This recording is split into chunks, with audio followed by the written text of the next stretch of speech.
Okay, good morning, good afternoon, and good evening to all our speakers and to our lovely live audience tuning in from across the globe. Welcome to the virtual event of Freedom Hour, an online event hosted by Asia Freedom Institute, a non-profit organization that calls for democracy and religious freedom in Tibet and China. And I'm Sakina Bhatt, and I'm the moderator for today's conversation. So today we have the honor of speaking with Dr. Adrian Zenz, a senior fellow and director in China Studies at the Victims of Communism Memorial Foundation. Dr. Zenz has been at the forefront of uncovering some of the most pressing human rights issues of our time. He was among the first to reveal the vast scale of internment camps in East Turkistan, where over 1.5 million Uyghurs and Turkic Muslims have been detained since 2017. Dr. Zenz has extensively researched China's policies in Tibet, focused on the education system, cultural identity, and coerced labor camps. So today we'll delve into his critical research on East Turkestan and Tibet. Thank you, Dr. Zenz, for joining us for this important conversation. It's a privilege to have you here. Thank you. Thank you for inviting me. So the agenda for today is we are going to have 10 questions for Dr. Zenz, and Dr. Zenz may have 5 minutes to respond to each question. So let's begin the conversation with the research. So, Dr. Zenz, your PhD research focused on the Tibetan education system in the Amdo region of Tibet. Could you share with our listeners the arc of your academic journey from the Tibetan to the Uyghur communities and from Tibet to East Turkestan? What led you to Amdo and Tibet? Dr. Zenz, the screen is yours. Thank you. Thank you very much. Indeed. As part of my PhD in social anthropology at the University of Cambridge, I became very interested in China's system of ethnic minority education. My fieldwork took place in Qinghai, about 18 months or 16 months of fieldwork. And I was particularly interested to understand at this intersection. Qinghai is a very inter-ethnic province, which is about a quarter Tibetan, and then has a strong presence of Hui, Muslim minority, of other ethnic groups, and of course, particularly the Han majority. And in this context, Tibetans often understood their ethnic identity to be under threat of assimilation. Tibetans have a choice of education, a choice of the Tibetan minority education system, of the Han majority education system. Choice is relative, of course, depending on location. And as part of studying this system of minority education, I studied the career prospects that come with going to each educational system, which makes a big difference because if those who go to Tibetan education have a much narrower career paths at the end. And there's a lot of Tibetan parents, particularly those in government or more educated or urbanites, who pay very strong attention to these career opportunities and prefer their Tibetan children to be in a Han Chinese education system. Conversely, lesser educated, especially nomadic or more remote Tibetans, place a very strong emphasis on ethnic identity, preserving ethnic identity, sending their children to Tibetan school. And just about everyone who went to Tibetan school then tried to become like a Tibetan teacher because there's very limited career opportunities through that sort of track. As part of this, and particularly looking at Tibetan career opportunities, I embarked on a detailed study of public recruitment, advertised public positions in the civil service system and other government jobs, particularly also teaching. And then after my PhD, I began to expand this research to look at public recruitment and public recruitment outcomes across all Tibetan regions. So I was looking at recruitment notices in Gansu, in Sichuan, in the Tibet Autonomous Region, on top of Qinghai. As part of this research, I discovered very interesting and significant trends in Tibetan advertised recruitment for security-related positions, such as police forces. Often, many of them carrying Tibetan language requirements. And so there's the systematic analysis of teacher recruitment and to understand the prospects and growth of the Tibetan education system by seeing, okay, which positions advertise for Tibetan language teaching or Tibetan instruction in other subjects, such as mathematics, science, history. And I determined that secondary Tibetan recruitment was the single most important factor for predicting the growth or the demise of the Tibetan education system. Advertised secondary Tibetan medium teaching positions for positions other than Tibetan language to be taught in Tibetan. And there's drastic regional differences there. But it was really the focus on public recruitment that then attracted attention from other scholars and then led to requests to study security-related recruitment in Xinjiang, the Xinjiang Uyghur Autonomous Region, preferably called by Uyghurs East Turkistan. And I did that in 2016, which is when Chen Qianguo, the party secretary of the Tibet Autonomous Region, went and came to Xinjiang really to continue to set up this unprecedented police state. He racked up police recruitment to record-breaking levels, preparing, which we didn't know at the time, but doing so to prepare for the campaign of mass internment, which then took place 9 months after he came to Xinjiang. And so my study of Xinjiang and the Uyghurs really started by studying public recruitment.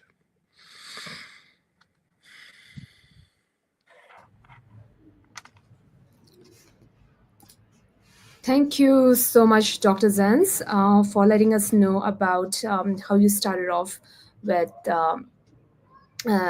your research regarding Tibet and East Turkistan. And in 2016, Xi Jinping, the CCP, appointed Chen Quanguo, the hardline party secretary of the Tibet Autonomous Region, as the new party secretary of the Xinjiang Uyghur Autonomous Region. So Chen took the Strike Hard campaign against violent terrorism policy and persecution of the Uyghur people to a new and draconian level with the establishment of the Xinjiang internment camps, where about more than 1.5 million Uyghurs and other Turkic Muslims were detained. The presence of these camps brought unprecedented attention to the plight of the Uyghurs. And you began studying the camps since the beginning of the 2018 and have done your most influential work on this issue. Can you walk us back to the start of your work on the internment camps and tell us more on your research, the information that you were able to obtain, and the challenges and the issues that you have faced, Dr. Zenz? Yes, so studying public recruitment in Tibet or in Xinjiang was comparatively easy because this information is publicly available. To some extent, it's even already centrally collated, so you just need to download it. However, studying the internment camps was a whole other kettle of fish. And this was really the beginning of a much more investigative turn in my research and having to pioneer also a new research method, a methodology. Well, it's maybe not so much a new methodology as it is a kind of a unique combination of different approaches. But in effect, that amounts to a new way of doing investigative research, policy analysis. And this really took place. Firstly, Radio Free Asia was given, little tips and information. They were able to make some cold calls and found out some information about mass internment. There was, of course, a lot of second-hand information.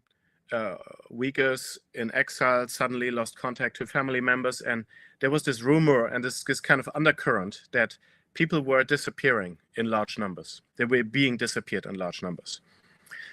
Journalists started to drive past internment camps and secretly filming from taxis. And the question was of how do you study this, and particularly not just try to understand like one camp, but understand the campaign. This was crucially enabled by the fact that China engages in something called policy experimentation.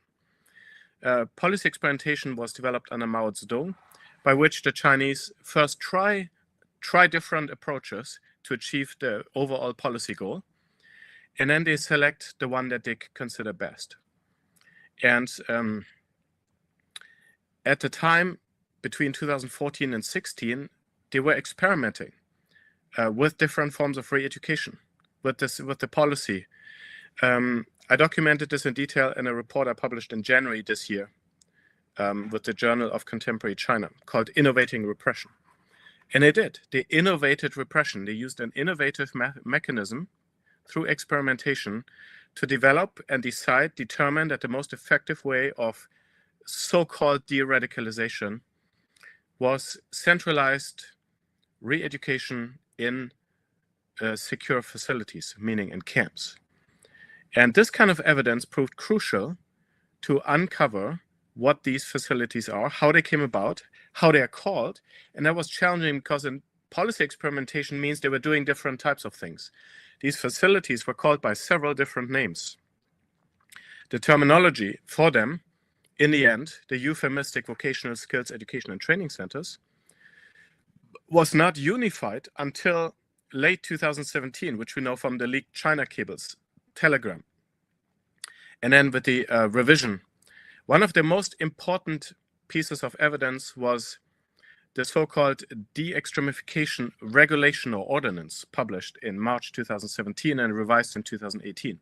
But the strategy was to take the on-the-ground evidence of policy experimentation, combine that with different public, like there was some public recruitment notices, combine that with this policy, and then combine this with satellite images and construction bits. The construction bits were probably the real smoking gun evidence in terms of showing these are centralized re-education facilities, and the construction bits plainly spoke about what they were there for, that they were to be secure, high walls, barbed wire watchtowers, police stations, armed police guards, etc. So this is how this information got pieced together over time. And then the resulting publication in May 2018 came out at the same time as the first witness accounts. So that's how it happened. And this is essentially the methodology by which also I uncovered the system of forced labor in 2019, birth prevention, sterilization 2020, forced cotton picking in 2020, and so on.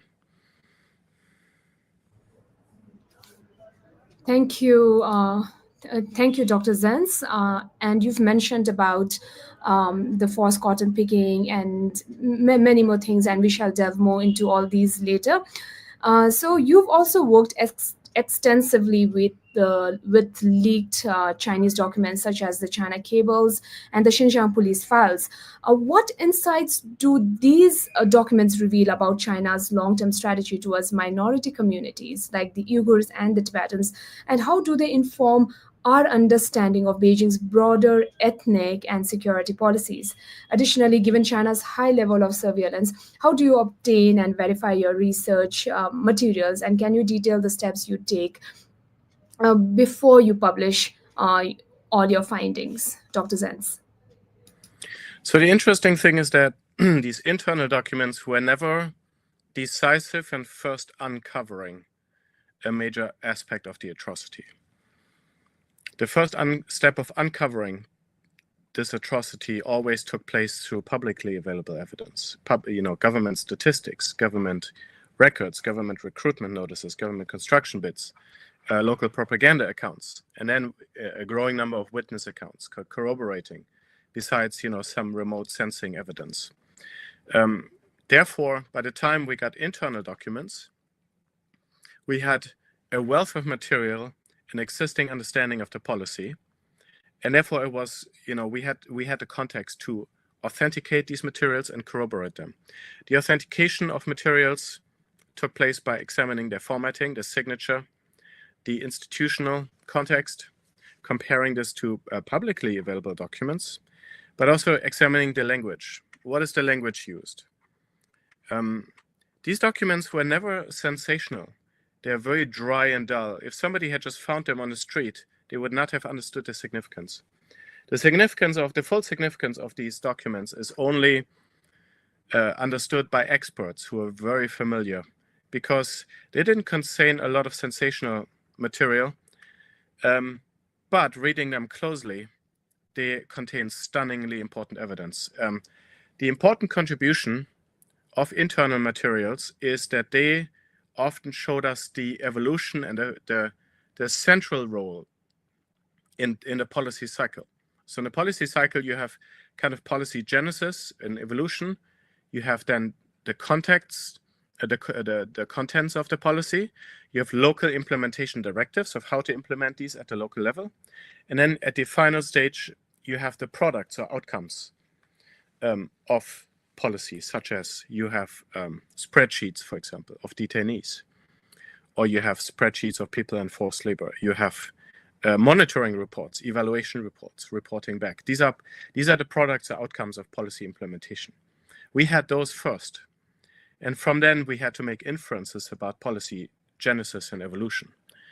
The internal documents confirmed the policy, often for the first time gave us the actual policy contents, the full contents. But in particular, they helped us understand the role of the central government in Beijing in the evolution of these policies. With the Xinjiang Police Files in 2022, we obtained some very rare transcript from speeches. So these are not sort of refined, formally published speeches where people edit out, all kinds of things that an official will say very bluntly to the cadres. Chen Quanguo, for example, gave these speeches, and they were audio transcripts of the speech, and they're exceptionally blunt, exceptionally direct, stark language. It's really intimidating, really breathing down the neck of the officials, threatening them. And this, I would say that was particularly some of the most stunning internal materials were of that nature.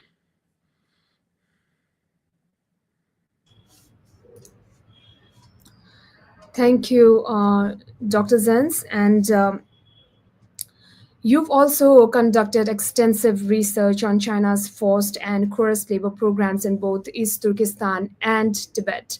So what are the key indicators that suggest state coercion? Could you walk us through the evolution of these programs and mechanisms China uses to enforce compliance? How are the forced and coerced labor programs similar and different in the two regions? You are quoted as saying Beijing has made forced labor less visible and more challenging to conceptualize. Can you explain and expand on this? Sure. Xinjiang's, the system of forced labor that became first most evident to us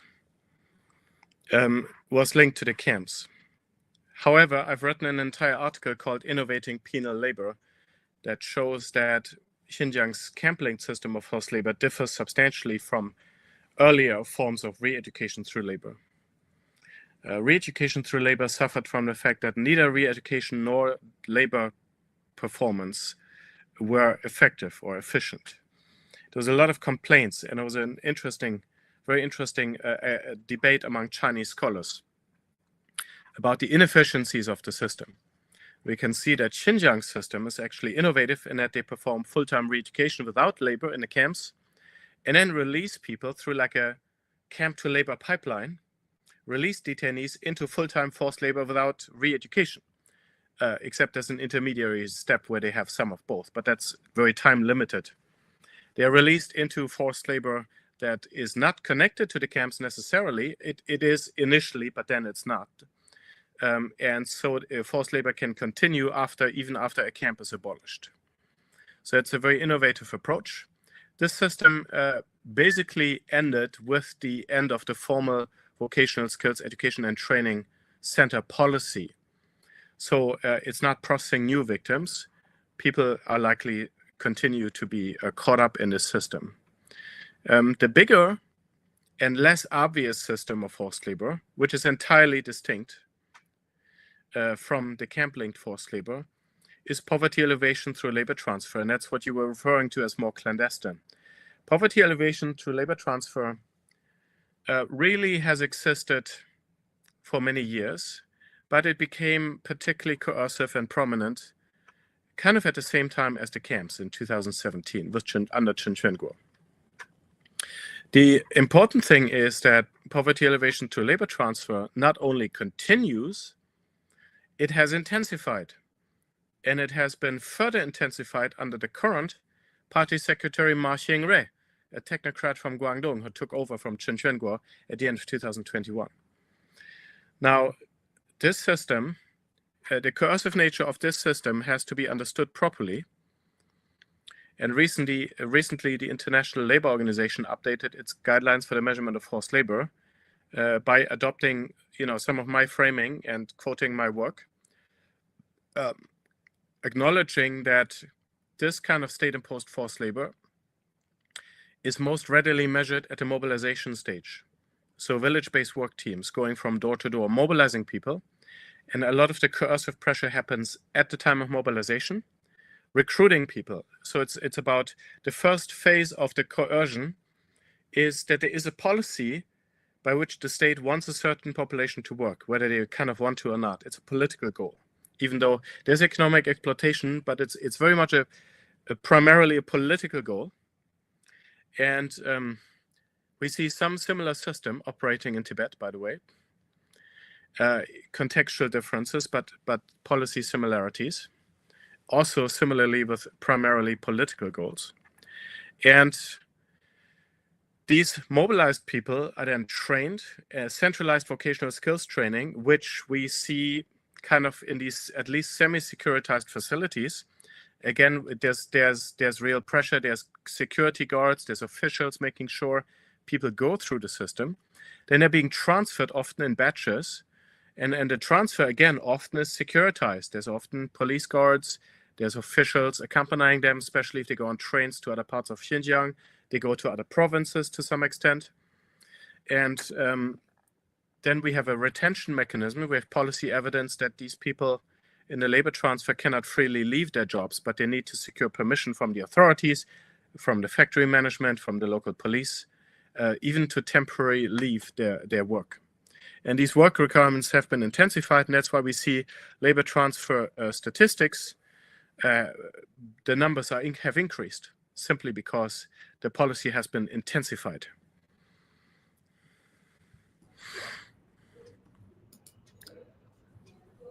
Thank you, Dr. Zenz. And in Tibetanness Under Threat, you explore the emphasis of the Chinese language education that may threaten the survival of the Tibetan culture, as Tibetan students who major in Tibetan language studies face limited career prospects compared to those who study in Chinese language due to its greater market value. And you've spoken about this in the first question as well.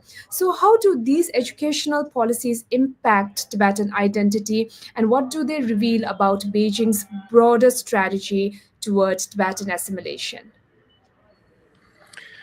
So at the time, I identified Qinghai as a positive example of, and also some parts of Gansu and Sichuan with differences. Aba prefecture doing better in that respect than Gansu prefecture.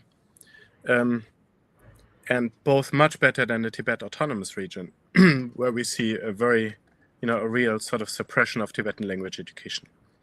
So at the time, in the 2000s, Tibetan language education was growing well and was able, through grassroots initiatives, and increasing numbers of university subjects were taught in Tibetan in these regions.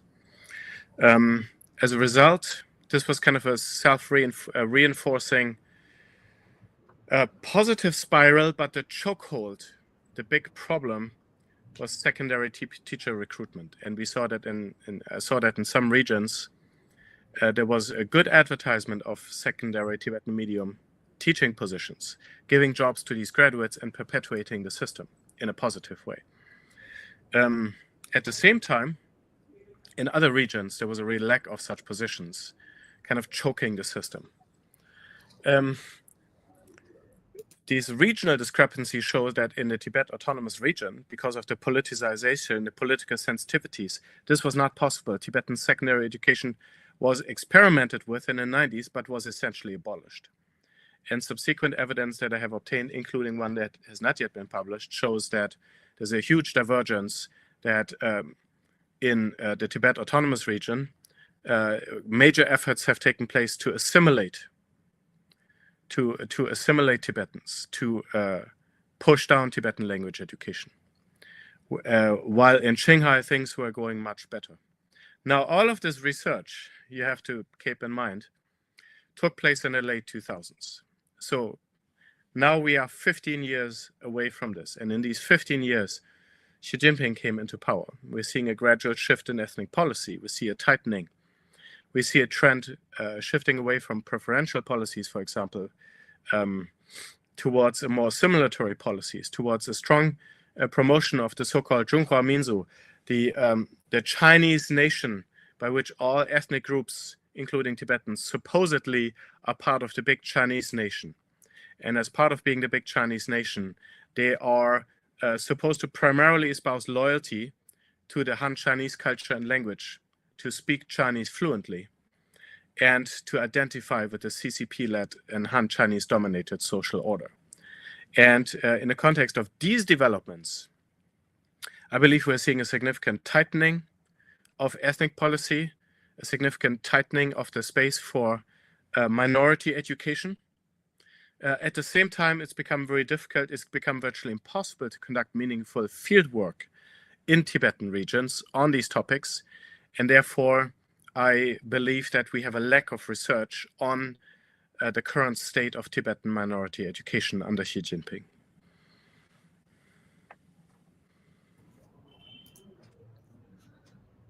Thank you, Dr. Zenz. And your research on the internment campaign in Xinjiang has revealed that Uyghur children are being separated from their parents, where the children are placed in state-run orphanages or boarding facilities.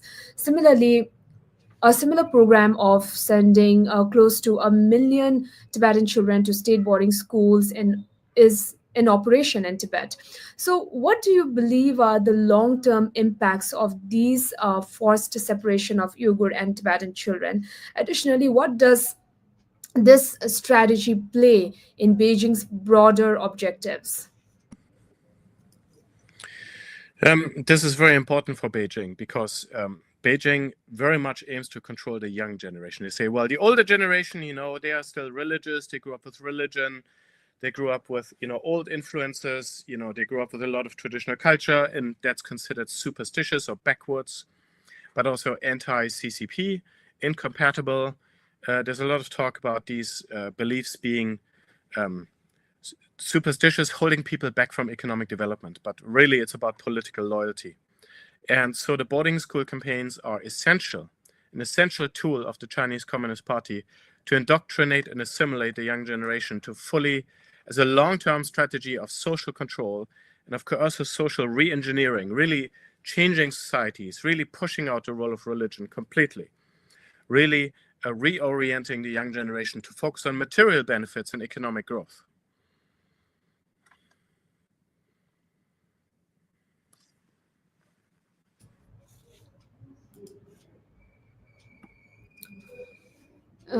Dr. Zenz, your research has also contributed significantly to international action, such as the US ban on Xinjiang cotton imports. So, how effective have these economic sanctions and restrictions been in curbing forced labor? And what further steps should the international community consider? Will the updated guidelines issued by the International Labour Organization regarding forced labor make a difference? I engaged very intensively with the International Labour Organization last year, and I performed the first review of the evolution of their efforts to measure, assess, and capture forced labor. I issued a pretty strong and sort of concise criticism. I was very pleased to see that as a result of this engagement, the ILO updated its guidelines considerably and improved them drastically. Specifically, the ILO now defines labor transfers of ethnic minorities for purposes of relocation and political re-education to be a form of state-imposed forced labor. And so that was very helpful to see. Unfortunately, the political response has not been strong enough.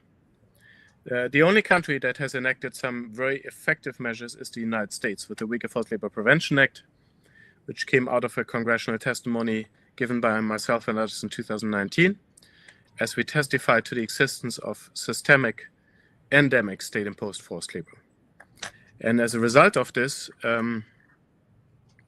the United States enacted the Uyghur Forced Labor Prevention Act. The White House actually banned imports of cotton already in January of 2021, following my research on cotton, published in December 2020.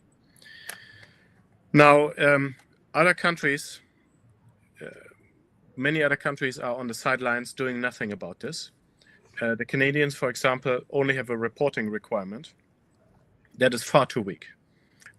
Similarly, the United Kingdom has a very outdated anti-slavery law that is not designed to effectively combat these kind of forms of non-internment state-imposed forced labor mobilization. The European Union finally adopted legislation earlier this year.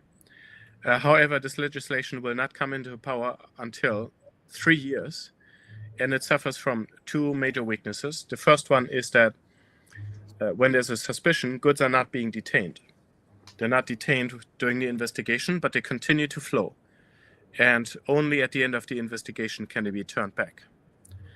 So that is a major limitation to the efficiency of this law. The second limitation is that the European Council, made up of the 27 member states, refused to include a sufficiently strong language on state-imposed forced labor, especially not reversing the burden of proof, which is necessary. The only chance to capture and to effectively combat state-imposed forced labor, because of the very nature of how this system of forced labor works, is to reverse the burden of proof, shifting it on importing entities who have to prove, yes, we have products from this region that has state-imposed forced labor, and this kind of form of forced labor creates this pervasive risk.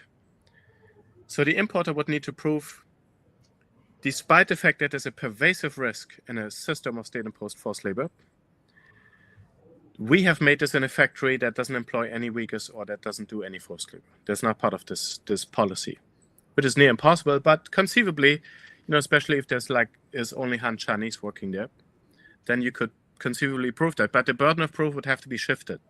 You cannot, state-imposed forced labor is not easily measured at a workplace. That's the thing. And the new ILO guidelines reflect that. So I have high hopes that the new updated ILO guidelines can strengthen the implementation of weaker legislation, such as the one approved by the European Union. But other countries need to follow suit. So what I see is that Xinjiang is now shifting tack, and they're re-exporting a lot of their stuff domestically. They use cotton more domestically. They have drastically increased exports to Belt and Road countries, to Central Asian countries, other places.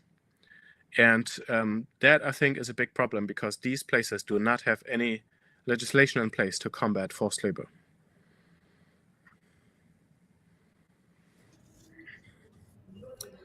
Dr. Zenz, it is amply clear that forced assimilation remains at the heart of the Chinese government and the CCP policy towards the Tibetans and the Uyghurs. So how is this policy of assimilation playing across the two communities?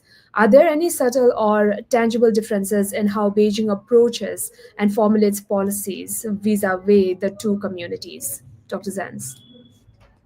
Okay, so comparing Tibetan regions and Uyghur regions. Generally speaking, these regions are affected by wider ethnic policies in somewhat similar ways. Of course, policy implementation will always differ, and there's always contextual factors to consider. At the same time, a lot of policies, be it labor transfer, be it boarding schooling, be it poverty elevation, be it education, we see significant similarities, I would say, generally speaking, from sort of a macro perspective. The big difference is that re-education and the suppression of religion in Tibetan regions has been focused on in situ re-education in the villages where people live, targeting certain people only. Monastic practitioners in particular, we see significant re-education in detention centers. We see an expansion of the detention system, but Tibet did not implement the mass re-education internment campaign, the Vocational Skills Education and Training Center campaign, and the de-radicalization program. That is the major difference. And in Tibet, we see a more gradual rolling out of policy. We see a more progressive rolling out of policy. In Xinjiang, together with the mass internments, we saw dramatic enforcement and implementation of all kinds of attendant policies in a very short time under Chen Quanguo. And the Chinese used the 2-year time frame of the mass internment campaign, or 2.5 years, to enforce policies in an unprecedented way. In Tibet, we see a sort of more intense and assimilatory, but more progressive. But the long-term effect might well be very similar. So in the long term, I think we are seeing very significant systematic assimilation, especially targeting young generations.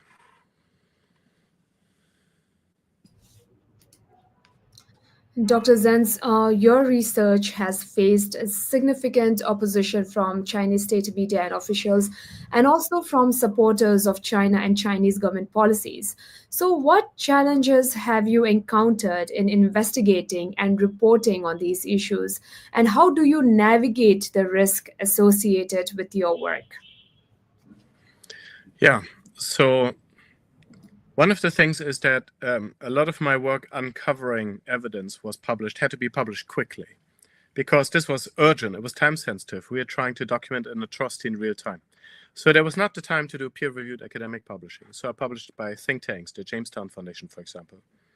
I published things not peer-reviewed, because peer-review process is time intensive. It can also be unpredictable, really, frankly, because of who you get and what their quirky opinions might be.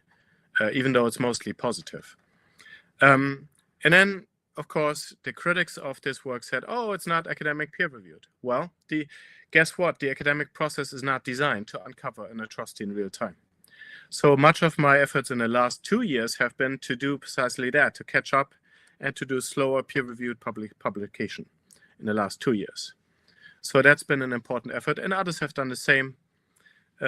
So we now have a lot of And we were able to integrate new evidence from internal documents, which sometimes contain that kind of smoking gun evidence that we didn't have at the very beginning.